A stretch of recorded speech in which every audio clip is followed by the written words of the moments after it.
AT&T sucks. Welcome to another episode of It Had to Be Said podcast, where we say out loud what you think in private. No topic is off limits. And in today's podcast, we're going to be talking about why is it that I'm starting off every single episode with AT&T sucks. And here's the backstory. AT&T has one of the worst possible customer service issues that I've come across in a very long time. And it all comes down to the simple fact that there's a phone that was purchased from AT&T, which is a Samsung Galaxy 7, fully paid off. And for whatever reason, they make you jump through hoops after hoops in order for them to unlock it. Now, here's the full backstory.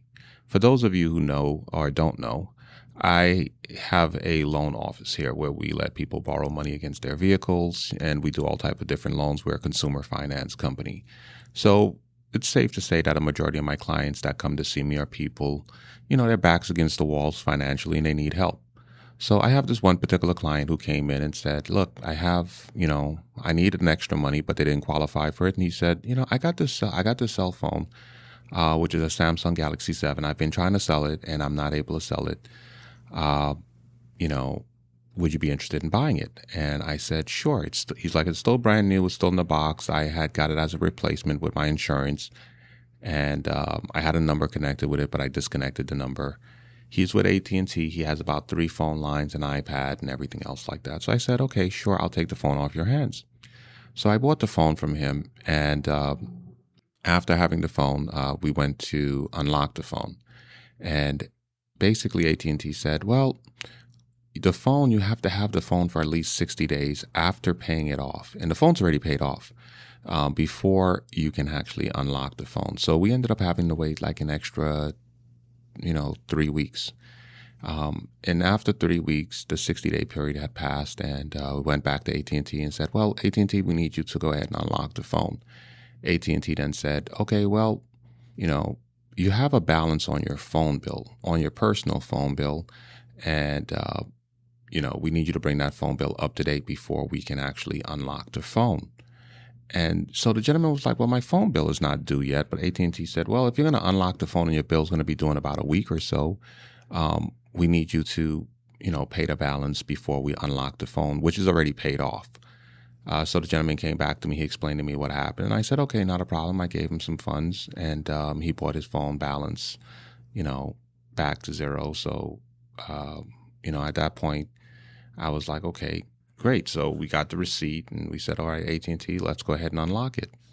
AT&T then said, well, the phone's on your account, is registered on your account. So we need to take the phone off of your account in order for us to unlock the phone.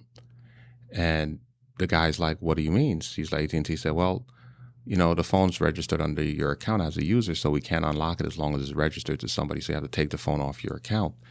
And, I'm sitting here with the guy and we're like, well, the number that was connected with the phone that was disconnected so fine, let's go ahead, remove the phone from his account and so we can have the phone unlocked.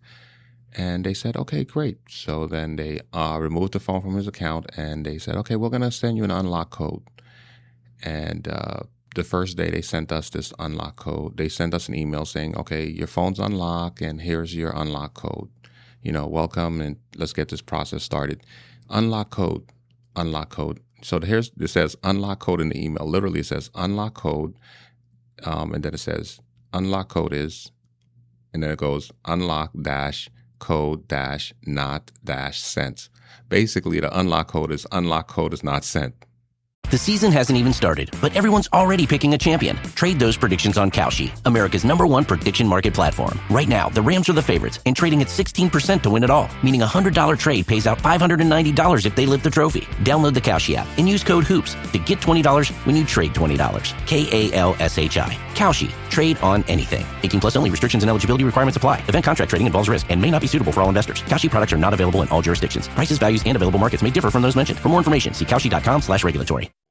And I was just like, unlock code not sent. And I'm like, okay, so I'm thinking maybe that was kind of like smart or brilliant on their end to send you a code, to have the unlock code being code not sent.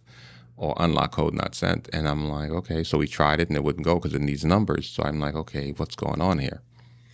So now we contact AT&T, and AT&T's like, well, you've got to wait, at least 48 hours before the code gets sent to you. So we said, okay, great. So we're sitting there and we're waiting and we're waiting. So, and we gave it about a week because I have other things to do here. And after a week, no code is sent. So then, we go back and we reach out to AT&T, and AT&T goes, you've tried to unlock the phone too many times. You've got to wait 30 days before you can try to unlock the phone again.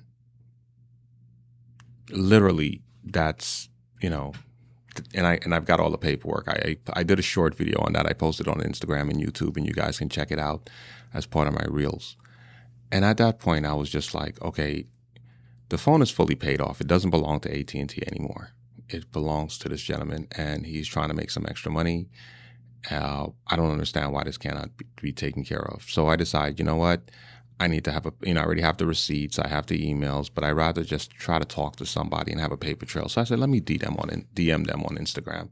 Because on Instagram, you get a response right away. So I DM them. I'm like, hey, this is the situation. And, I don't understand what's going on. Here's all the receipts. And I broke everything down to them. Well, and then their response is, well, I'm sorry you feel that way, but you're going to have to wait 30 days before you can try to unlock the phone again.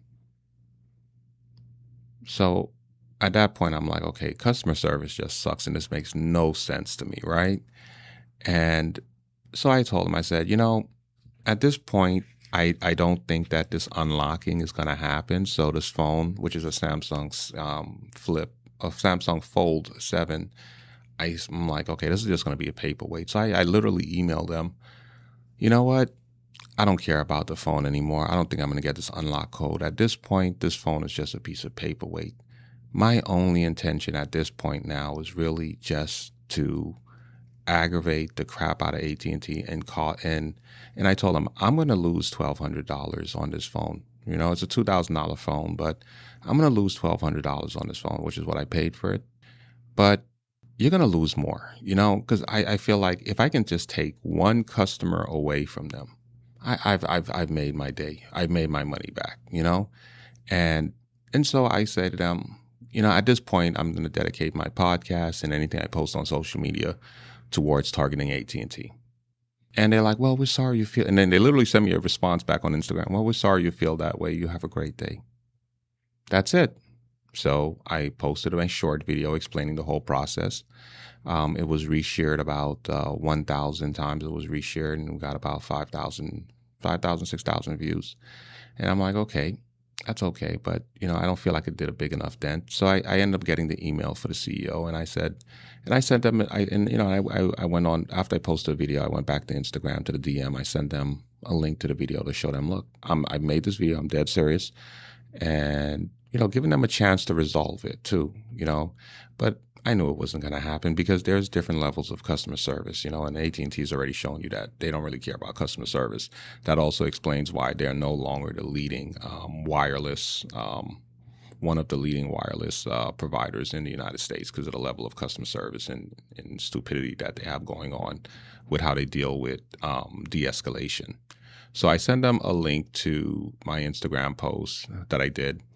And I also send them a photo showing them that I went on LinkedIn. I went and I found the CEO of AT&T and I found his email and I was going to email him.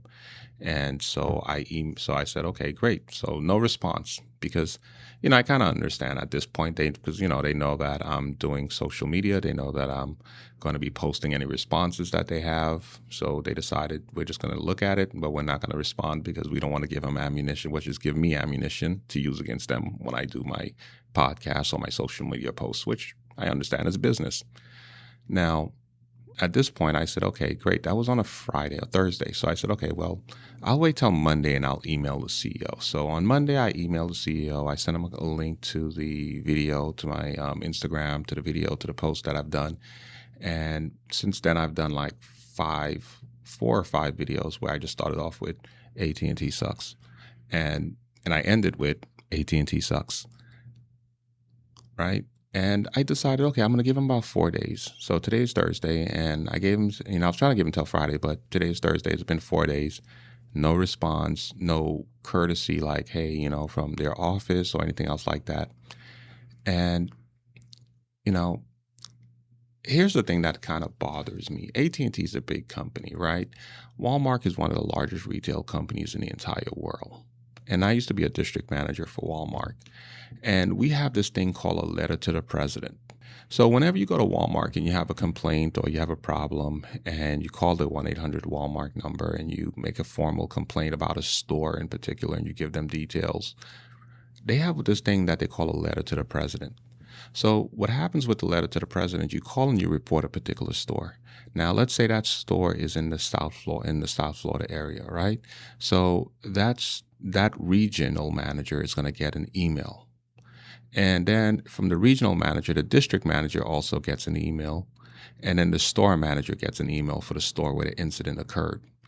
And they have 24 hours to resolve that issue from the time that email is received. So the store manager has to make contact. The store manager or assistant manager, they have to make contact, or some level of management, salary member of management has to make contact with the customer, find out what the issue is, try to resolve it, whether it's a gift card, apologizing, or, just documenting the situation. Type in an email to that response and send it out. The district manager reviews it, the regional manager reviews it, and corporate office reviews it, and they make sure that everything is taken care of, right? And this is why Walmart has become one of the largest retailers in the world. It's crazy. It's crazy. And AT&T used to be one of the largest companies in the world. It used to be the largest wireless company in the world. And if you notice, they're losing market shares left and right, in every single category that they covered, whether it was landlines, internet, cell phones, wireless service. It's like they're losing market share. And what they don't understand is that they're killing the customer experience is what they're losing. When Metro PCS came about, one of the first things that happened was people realized, oh crap, we can get a cheaper service and we don't have to pay $200 to $300. Metro PCS was the disruptor. It came in and it disrupted everything. And then T-Mobile, which was not even that big at the time. T-Mobile was not that big. It was not that popular. Very few people really knew T-Mobile like that, right? It was AT&T, Verizon, and it was maybe another one of the companies. I'm pretty old. I'm 44. So, but T-Mobile, they understood what was happening. They saw what was happening, and so they jumped on the bandwagon. They bought up. They said, okay, well, we're going to start doing no contracts. We're going to let you sign up with us, no contract, pay as you go to compete with Metro PCS. Then they ended up buying Metro PCS. And they didn't just absorb Metro PCS or throw it away. They left it there, And, they left Metro PCS there, T-Mobile's there. And T-Mobile then said, hey, if you have a phone that's unlocked, bring it over to us. Or if you have a phone from another company, bring it over and we'll unlock it for you. We'll take unlock services, unlock phones. Something that no other company was doing. And the reason why they did that was because they understood and they saw that things were being, times were changing. It was not that easy to make money. Credit was being, restricted. And so they decided we're going to start catering to the masses. And we're going to make sure that any and everyone, just about any and everyone could afford a phone or afford the service with us, if not directly with T-Mobile, with Metro PCS. And so they started gaining market shares, and now they've surpassed AT&T. And here's the thing: I've had AT&T services before, and it's not bad service. It's not bad service as far as the phone service, but what it is frustrating with the customer service and the experience. It's like dealing with a company who doesn't realize. Like the times have changed. People can no longer afford to be locked into these crazy ass contracts. People could no longer, afford to, people can't afford some of the luxuries that they had. In AT&T right now, what they're doing is they're operating on the same frequency as Comcast. And I think South Park did this really good episode where they showed you the cable companies and how they operate, which is the more stress they give you, the more difficult they make things for you. You'll see the executive like taking off their shirts and rubbing their nipples, like getting excited. And I feel like this is what's happening with AT&T. AT&T doesn't realize, yeah, I mean, yeah, you're in the cable company, you're in the cable business, but you can't take that cable business mindset and bring it over to wireless. It's going to destroy the company. And I feel like if somebody writes an email to the CEO, meaning somebody takes the time to find out who the CEO is, writes an email to the CEO, I think the CEO or his assistants or whoever checks his email should take the time and the courtesy to basically be like, this must be something that's really serious.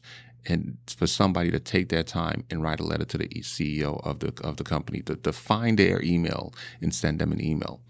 But nothing happens. And even when I sent the picture and I said, hey, look, I'm going to be writing your CEO, and I sent that to them on Instagram as a DM, no response. You think somebody at that office would have said, oh, this dude is freaking crazy. He is pissed.